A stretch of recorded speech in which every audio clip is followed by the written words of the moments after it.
guys, welcome back for another week. Pastor Zac and Pastor Mark coming at you with the Proverbs on envy. The Proverbs on envy. So we're going to read, we'll just start real quickly with a few different texts. We have 3 different verses from the book of Proverbs. And so here's what they are. The first one is Proverbs 14, verse 10.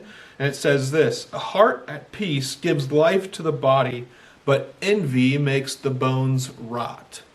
A heart at peace gives life to the body, but envy makes the bones rot.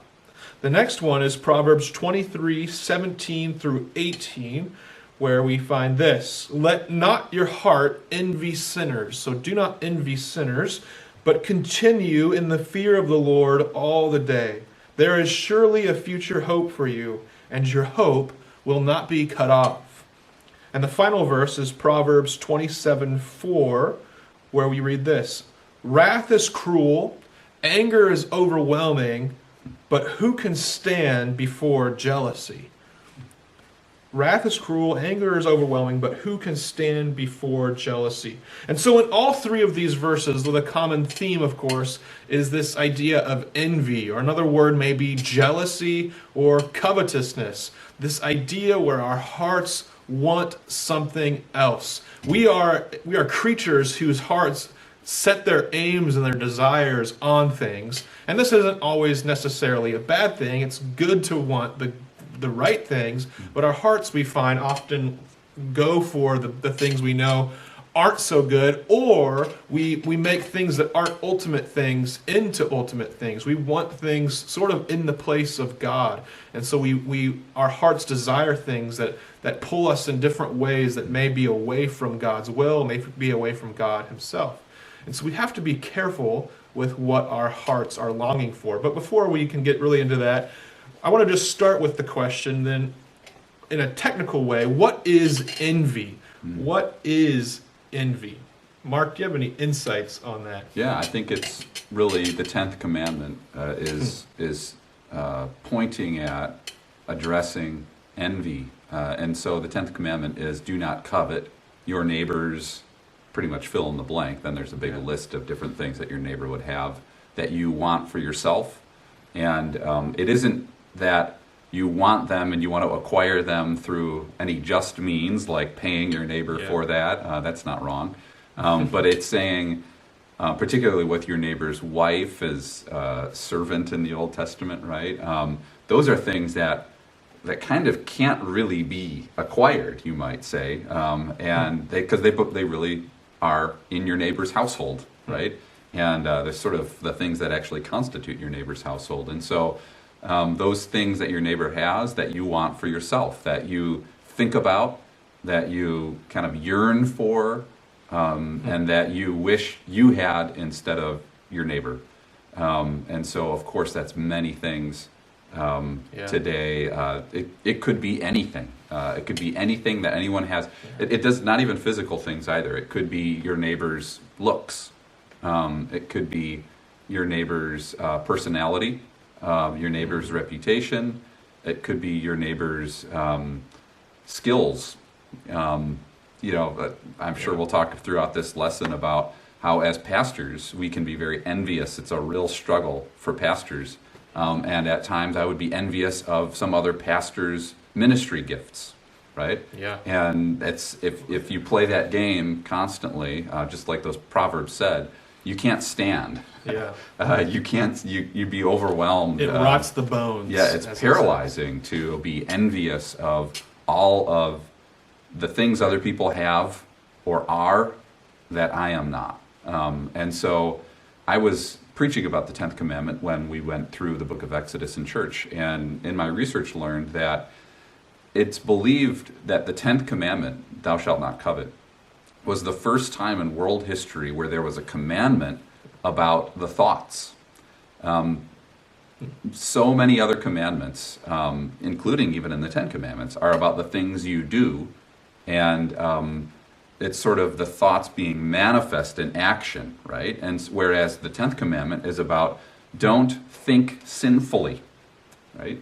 And it makes sense why this would have been the first commandment in world history about the thoughts, because if you think of the ancient gods, they were very human type gods. They were they would make mistakes. They would do foolish things at times. You think of Greek and Roman mythology, which is very similar to some of the god systems, the religious systems that surrounded the Israelites, in that those gods were small. Those gods were, they would do things, they would kind of know things about people, but they didn't have an exhaustive kind of knowledge, certainly not an ability to They create. were sort of human-like. Yeah, they were very low. Like these people had a lower view of God, we would probably say, than certainly what the Hebrews did of Yahweh. And so it makes sense that those gods wouldn't give commands about the thoughts, because those gods actually aren't all that far above a person in their ability to know and to guide and to influence your life, whereas Yahweh is. Yahweh knows the thoughts. Right? Yahweh, he created what is seen and what is unseen, right? And he knows not just the things we do, but the things we love and the things we think about, the things that we want instead of what he's given us. And so I know that that's a little bit of an academic approach to this issue, but hopefully it sticks in your mind that our God knows the thoughts. And just many times in the New Testament it says our battle is not against flesh and blood, but against powers and principalities, against what is evil, right? And that is the things that are seen sometimes, and often things that are unseen. And so covetousness is unseen. Like, you probably didn't know that Pastor Zac and I struggle occasionally with envy, and it's something that we actually talk about in our conversations. And it's paralyzing when you give in to the sin of envy. Envy, I guess in a simple way, is thinking, it's that thought that Mark mentioned of thinking, how much better would my life be if I had what that person had, or if I was more like that person. And that will rot the bones. It will sort of eat you alive. Envy is the opposite then of contentment. Being content is being grateful for what God has given you. It's looking at the blessings God has given you and thinking, thank you so much. Paul says in Philippians 4, rejoice always. Again, I say it, rejoice. Even in the bad circumstances and the good circumstances, he's saying that we ought to rejoice. We can ascend be above our worldly circumstances and reflect on what God has given us, and we can be content for those things that he has given us. And so when we want what somebody else has, what somebody else, what has made them happy, we are basically saying, I'm unhappy that that person's happy. And then if we were to take that from them, we would be happy in them being unhappy. And so it shows a sort of idolatry of our hearts. We have made something, we've put something at the very top of our happiness, and we sort of think we would do anything to get it. And this is why I think envy is so evil, and it rots the bones, is because it has made something God in the place of God, and we are not worshiping God as such. And so instead of being happy with someone else's happiness, we've become happy with. Am I mixing it up here? Yeah, we become happy with their discontentment. With their discontentment, we want them to be discontent, and so we begin to think we will do anything, and anything is justified in order to get that. And so then we can start thinking through, well, maybe ways of taking it from them. And that's why the 10th commandment says that in the first place, is because it warns us against doing that. So what is the opposite then of envy? Not just contentment, but we should be happy. We should celebrate when things go right for others. And so instead of just not envying, we should also, in the place of that, be thinking about how we can celebrate blessings in other people's lives. So as pastors, looking at other pastors whose ministries are flourishing, and not wishing we had what they had, but also being excited that something good is happening in their ministry and in their life and in their church, or whatever it may be. And another thing that goes along with this, and this is something that Mark was telling me, was not wanting to make people stumble, not wanting to make people have reason to envy us. So, Mark, what were some of your thoughts on that? Yeah, so we often think of sin just in terms of the things that we do or don't do. And so, like with envy, the command is don't envy. But I think that with several commandments, there's also an instruction to not incite the sin in other people. And the most typical place that that's brought up was with lust. And so to use that as an example, we would say somebody shouldn't dress provocatively so as to incite the lust of the people who are going to look at them. And envy actually can be very similar. The way to combat this lust is to be modest, right? And so it's the same thing with envy. We're called to modesty, to humility. And to give you an example of what I mean by that, I need to be careful at times when I'm interacting with pastors of other churches who maybe these churches are really struggling. Like I have one pastor friend through prison ministry, and his church is hanging on by a thread. Like he is hoping for the offering to come through that week to pay his salary. And he's the music guy, he's the preacher, he keeps everything together. It's a really small church in a very expensive place to live, actually. And so I have to be careful about how I talk about ministry around him. I shouldn't be complaining anyways, and I think generally I don't really complain about ministry, whether that's to my family or to him, but I have to be extra careful in his case because we are so blessed at Ammon Valley to have financial stability that we do, and the volunteer base that we do. And when VBS is going to happen, we put the sign-up sheet out, and it's like almost full. And these are blessings that we have to recognize are so good. And I'm not going to go to this pastor and start bragging about it. And so I think for a young person, that particularly takes the form of being careful about how you talk about your blessings so as not to incite envy, covetousness, jealousy in the people around you. And you might be surprised at how jealous people would be of you. Maybe people who even seem wealthy, people who seem like they have it all together, they could really be struggling with that. And so on one hand, you do want to celebrate good things when they are happening in your life. If you're going on a big trip, a big vacation, if something good happens, it's good to have people that you can celebrate those things with. But at the same time, to be careful not to be braggadocious about them, to particularly complain, first world problems, we know this term, to complain when things don't go your way. I once heard a first world problem, somebody saying, my house is too big, it's so big so that there's certain areas of it where I don't get very good Wi-Fi connection, right? And that's just kind of a silly example, but if you were to say that to somebody who lives in a 2-bedroom apartment and is really struggling, that will very likely cause them to stumble in some way. And so it's not just about not envying what other people have, but it's about being careful, being peaceful, being humble, so that you're not inciting the envy of somebody else that you care for, and you want them not to stumble. Here's a question for you: is it wrong to want things? And why is envy wrong, but maybe good ambition is not wrong? Right. So this is a question that we deal with my little kids all the time, right? And so they want a toy, right? And so we're always telling them it's good, it's okay to want Lego, and you can work towards it. That's what we're teaching them. You're gonna have to work towards it, and that's a good thing. It's not good to obsessively work towards it, right? Because that's probably getting into the area of covetousness. It's really that obsessive nature is really tied to a covetous heart, and but at the same time, to set goals is great. In the case of somebody's grades, it's good to want good grades, and to work hard towards them.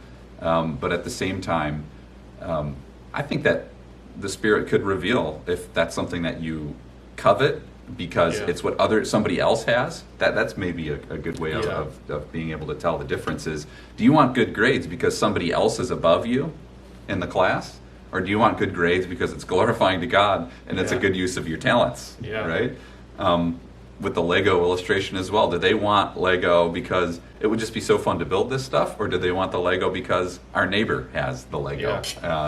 That's feeding a sinful impulse, even though it can be kind of masked as productivity or industriousness. Yeah, I think if there's a deep unhappiness that you feel because you don't have something, and you begin to think, I would almost do anything to get that, you've crossed the line from a good desire to an envious desire that would begin to rot your bones. Once it begins to rot your bones and to weigh on you, to hurt you, to feel like your life is not as good as it could be, or it's not a good life, and that's how you know it's probably begun to cross over. It's not always wrong to want good things. It's okay to want a good car or a good house, but are you willing to be content in the meantime with what you do have? That's a big question. And the reason for this contentment is because if you are content, you are saying to God, I am grateful for the blessings that you've given me.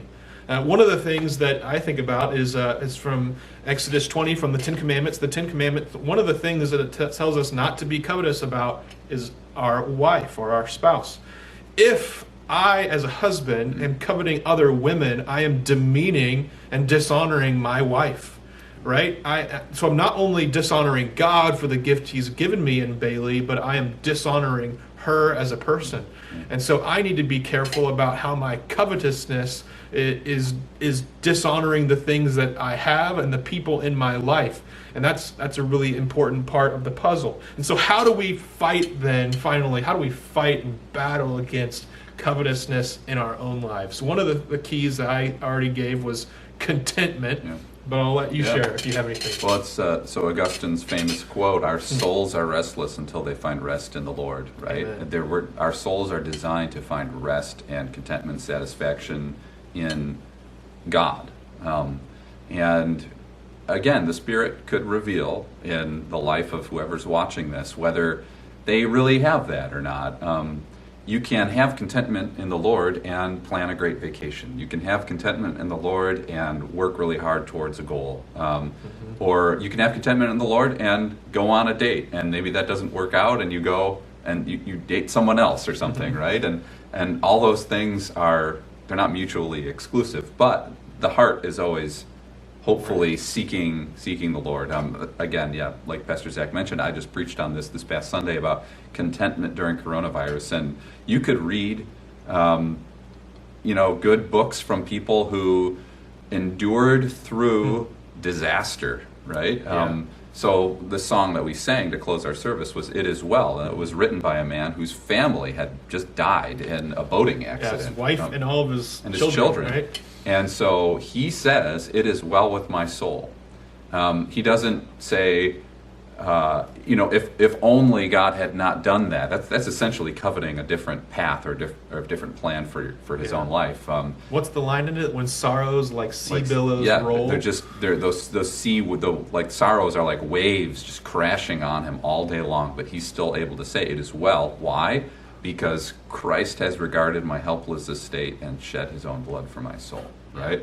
And so, honestly, I think that I might have that on my tombstone someday. Christ has regarded my helpless estate and shed his own blood for my soul. And so that contentment, that rest that you find in the Lord through Jesus Christ is at the center of saying, "It is well with my soul," right? And so you could read books. I often think that kids should probably read a little bit more outside our context. Book that I kept referring to in my sermon on Sunday was written 400 years ago by a pastor who was pastoring a congregation really impacted by the English Civil War. What book was that? It was called "The Rare Jewel of Christian Contentment" by Jeremiah Burroughs, and it's $4 on Kindle, and it's super short. And so check it out, seriously. "The Rare Jewel of Christian Contentment" by Jeremiah Burroughs. And honestly, every page is gold. Reformed, biblical, great illustrations, great teaching, "The Rare Jewel of Christian Contentment." And it was written by a man who was pastoring a church during a civil war, right? And so maybe my last thing I'll close with is what he says in that book is, it's one thing to try to do what pleases God, but it's another to be pleased by what God does, right? And the person who is so glad with what God does will automatically be done with discontentment, with covetousness. And so be pleased with what God does. Love the Lord. Love his will. Love his word. And discontentment, envy will evaporate from your life. Yeah. That fits very well with I think what the answer that Proverbs gives is Proverbs 23:17 and 18, which we've already read. Let not your heart envy sinners. So don't envy sinners, but continue in the fear of the Lord all the day. There is surely a future hope for you, and your hope will not be cut off. So instead of envying sinners, fear the Lord. Put your trust and your reverence in God. And what better way for us as Christians, this is not something that Solomon would have been able to do in the same way we can look to Christ, who, though he had everything stripped from him, did not complain and did not consider, did not want to Adjust evade the plan. that or adjust the plan. Yeah. He was accepting God's will for him, the Father's will. He said, not my will, but yours. And we now have been given grace upon grace when we do not deserve it.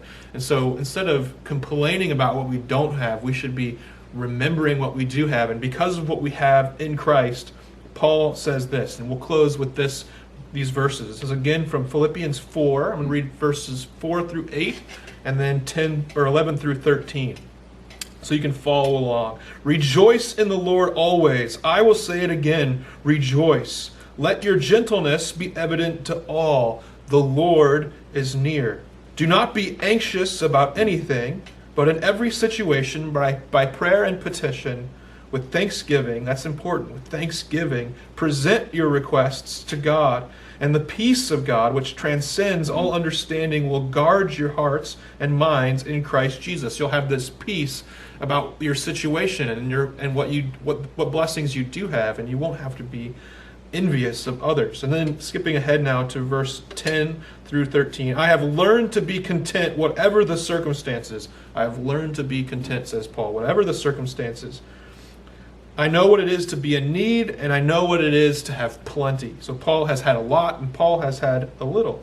I have learned the secret of being content in any and every situation, whether we well-fed or hungry, whether living in plenty or in want. I can do all things through him who gives me strength. So Paul, knowing what he has in Christ, can survive any situation, good or bad, because of the contentment and the pleasure and the joy that he has in Jesus. And that is how we fight our envy, by remembering, by recalling what Jesus has done and who he is for us now. So we hope that that's a good encouragement for you guys. We'll see you tonight at youth group. Thanks for stopping by.